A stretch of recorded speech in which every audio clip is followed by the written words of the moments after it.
If you know absolutely nothing in this course right now, this is the first thing you should know. And this is going to help us do the synthetic problem I'm going to show you in this video. Starting with benzene. If I wanted to put NO2 on the ring, how would I do that? Well, there's a reagent. And on my cue card, get a deck of cue cards. I'm telling you, this will really help. I would put HNO3/H2SO4.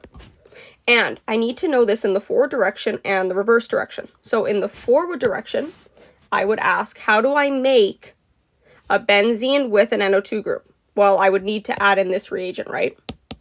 In the reverse direction, I would ask, what did you come from?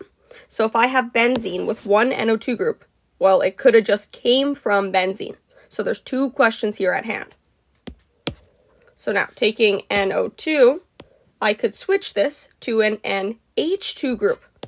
So what's the big change here? Well, what kind of group is an NO2 group? NO2 groups are electron withdrawing groups. So they direct to the meta positions.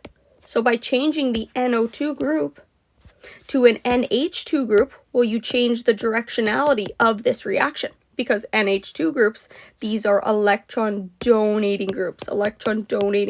So you change the dynamic of how the reaction is going to proceed.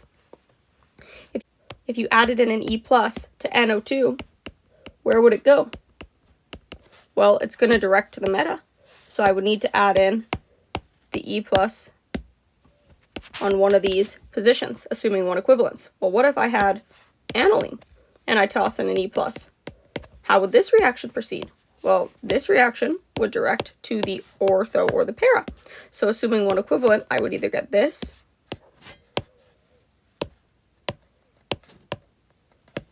or I would get this.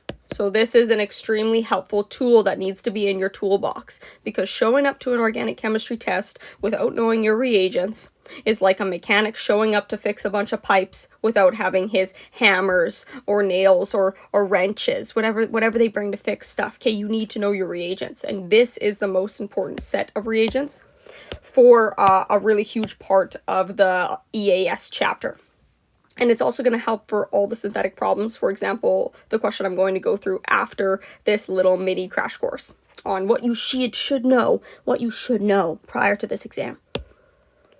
Silly me. I'm telling you to make all these cue cards with reagents, but I forgot to tell you which reagent switches an NO2 group to an NH2 group. This is just SNNHCl.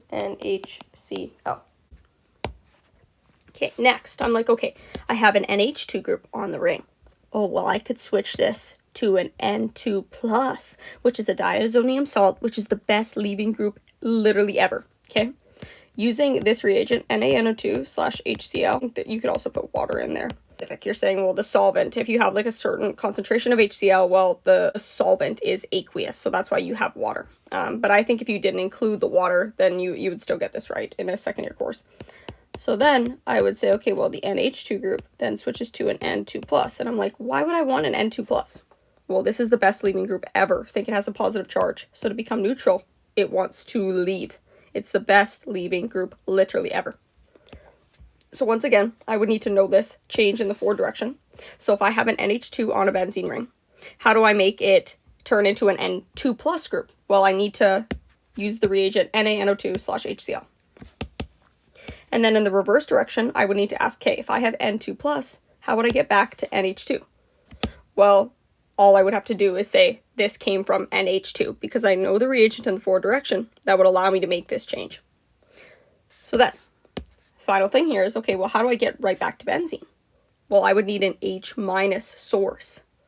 Okay, what's the H minus source? Well, I'd need to know a reagent. I need to know the reagent H3PO2/H2O. This essentially produces an H minus that goes and displaces the N2. Bada bing, bada boom.